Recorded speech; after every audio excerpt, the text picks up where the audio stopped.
Saúde e bem-estar. É tema aqui no Saúde e Bem-Estar de hoje, rinite, a alergia respiratória que não te abandona mesmo no verão. Pois é. Quem costuma achar que um simples nariz escorrendo e espirros constantes é consequência de um resfriado que se repete insistentemente, deve ficar atento, pois esses sintomas têm grande possibilidade de ser resultado de uma rinite alérgica, muito comum em cidades grandes. E, segundo o Centro de Orientação em Rinite Alérgica, de cada 7 pessoas, uma tem rinite. E esses dados valem tanto para crianças quanto para adultos. Segundo a Associação Brasileira de Alergia e Imunopatologia, a doença afeta cerca de 40 milhões de brasileiros. Sobre este assunto, eu converso aqui no programa com o otorrinolaringologista do Hospital Moriá, Deusdedit Brandão Neto. Doutor, bom dia. Bom dia, Léo. Bom dia, amigos ouvintes aí da Manhã Record. Prazer estar aqui com vocês. Bem-vindo aqui ao nosso programa. Inicialmente, eu quero que o senhor explique aqui para os nossos ouvintes o que é rinite alérgica e também, já fala logo, como é que pode diferenciar a rinite de um resfriado, doutor? Muito bem. Léo, essa é uma dúvida bastante corriqueira. Muitas vezes a rinite ela é confundida com um resfriado simples, um resfriado comum. Sim. A rinite nada mais é do que uma irritação, uma inflamação do revestimento do nosso nariz, né, de uma coisa que a gente chama de mucosa respiratória. E essa inflamação ela vai acarretar em alguns sintomas muito frequentes.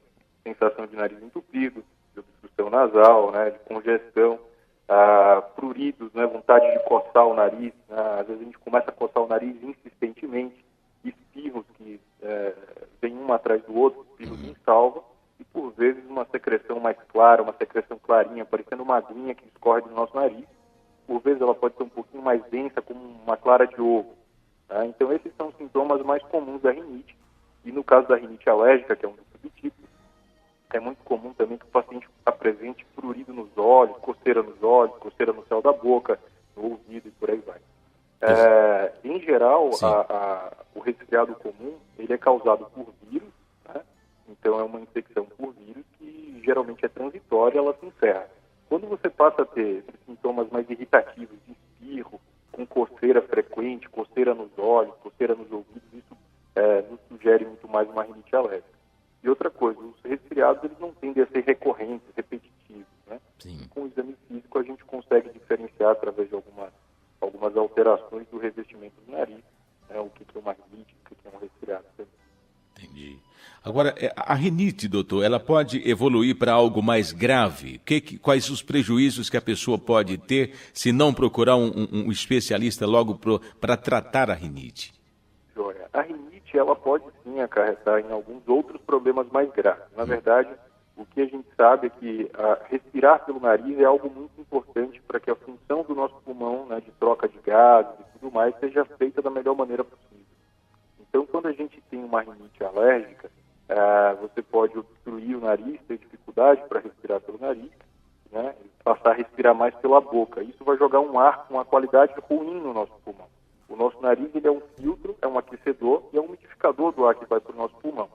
Com isso, respirando pela boca, esse ar vai chegar ruim e pode desencadear crise de bronquite, né, de asma e por aí vai. Além disso, alguns estudos sugerem uma correlação muito forte de uma rinite alérgica com sinusites agudas e por aí vai. Mas a gente vê uma relação muito forte da rinite alérgica, quando você tem uma piora da rinite alérgica, você pode acabar piorando sintomas pulmonares, como da asma, por exemplo. O que é feito para chegar a esse diagnóstico? Quais os exames, quais os primeiros passos e que o paciente deve ficar atento quando procurar um especialista, doutor? Joia. A rinite alérgica, na maior parte das vezes, o diagnóstico é feito com exame físico no consultório e pela história clínica do paciente. Né? Existem alguns exames que eles nos ajudam a entender melhor essa rinite do paciente, né? Como, por exemplo, os testes alérgicos. Né? A gente pode fazer tanto teste alérgico cutâneo, que são aquelas picadinhas no braço, depois é feita uma leitura, né, do teste cutâneo, e existe um teste também que pode ser feito através de sangue, que são os rastros. Né? Esses exames vão ajudar a gente a entender quais são os alérgenos, a que o paciente de fato tem alergia, para que a gente possa evitar a exposição a esses alérgicos. E em algumas circunstâncias também, quando o teste vem muito alterado, a imunoterapia, né, a terapia com vacinas, ela pode ajudar o paciente a ter uma qualidade de vida melhor e um controle mais adequado dos sintomas. Além disso, por vezes a gente faz também exames endoscópicos, né, do nariz, né, as nasofibroscopias ou os exames com endoscópios rígidos no nariz. Sim. Isso para a gente tentar ver se é só uma rinite alérgica ou se tem mais coisa associada, né? Entendi. Tem outros diagnósticos associados. Principalmente nos pacientes com obstrução nasal, é muito frequente que o paciente tenha, além de tudo, um desvio do septo nasal, né? Mas que ajuda a obstruir a cavidade nasal, dá a sensação de nariz entupido. Mas, basicamente, no exame físico, uma história clínica bem feita, associado com alguns testes alérgicos, né? E, por vezes, exame de endoscopia nasal. Pois bem, diante do diagnóstico, aí chega o momento do tratamento. Como é que é feito esse tratamento? A pessoa, é demorado o tratamento? É possível a pessoa se livrar de vez da rinite com esse tratamento ou não? Ele é paliativo? Como que é, doutor? Perfeito, Léo. O tratamento da rinite é bem fácil da gente entender. Se a gente tem alergia a determinada coisa, o ideal é que a gente evite a exposição àquela coisa. Sim. Por exemplo, pelos de animais, tem gente que tem alergia a pelo de animal, ou a poeira doméstica, a fungos, ácaros e por aí vai. Então, o ideal é a gente sempre tentar fazer o controle que a gente chama de controle ambiental, evitar a exposição àquilo que a gente já tem conhecimento de que tem alergia, né? E uma vez que você tem exposição àquilo, você vai começar um processo inflamatório. A ideia é a gente interromper esse processo inflamatório. Então, nesse tratamento entra lavagem nasal com soro fisiológico. Isso ajuda a remover do revestimento do nosso nariz essas coisas que encadeiam a nossa alergia, né, os nossos alérgicos. Sim. Então, lavar o nariz com soro fisiológico é fundamental. Usar medicações tópicas à base de corticoides, né, os sprays de corticoide nasal, eles ajudam também a controlar os sintomas. Né? E você, em alguns quadros, de pacientes que têm quadros de rinite mais intensos,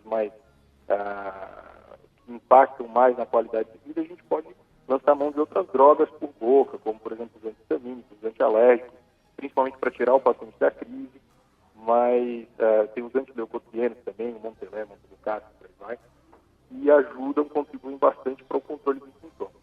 Em relação à cura definitiva, alguns pacientes que têm titulações, que têm uma alergia muito intensa a determinados tipos de alérgenos, pode tentar a imunoterapia, as vacinas, né, que hoje nós temos disponíveis tanto vacinas por injeção quanto vacinas de gotinha abaixo da língua, né, sublinguais. Sim. Em alguns pacientes o controle é bastante adequado e esses pacientes passam a ter um controle muito bom da doença e eventualmente não apresentam novos episódios. Mas falar em cura definitiva mesmo da rinite é complicado. Quer dizer, e é uma doença que afeta cerca de 40 milhões de brasileiros. Quer dizer, muita gente tem esse problema, né, doutor? Sim, com certeza. Especialmente nas cidades grandes a gente percebe uma prevalência maior da doença.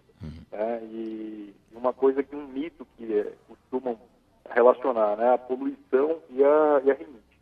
Na verdade, ninguém tem alergia à poluição especificamente. Sim. Nós temos alergia àquilo que eu já comentei, poeira doméstica, ácaro, mofo, pelos de animais, por aí vai. A poluição funciona como um catalisador da reação inflamatória. Sim. O que é isso? Na verdade, o mesmo indivíduo, se ele tiver alergia, digamos, a pelo de animal, se ele é exposto a um pelo de animal num ambiente, numa cidade com ar puro, e aqui em São Paulo, que nós sabemos que tem uma qualidade um pouco pior, a reação dele aqui em São Paulo vai ser mais intensa do que numa cidade com ar puro. Entendi. Mas ele precisa ter exposição ao pelo do animal. Senão, se ele for só estiver num ambiente poluído, ele não vai ter necessariamente uma crise de rinite. Tá certo. Só para a gente finalizar esse bate-papo aqui com o doutor Deusdedit Brandão Neto, alguns mitos e verdades, só para a gente esclarecer aqui. Por exemplo, existe predisposição genética para alergia? Isso é mito ou é verdade, doutor? Isso é verdade, sim, Léo. A gente tem alguns estudos mostrando que pacientes que têm um background, que têm uma história familiar de alergia, elas têm maior chance de realmente encadear alergias com o passar do tempo. Né? Isso é verdade.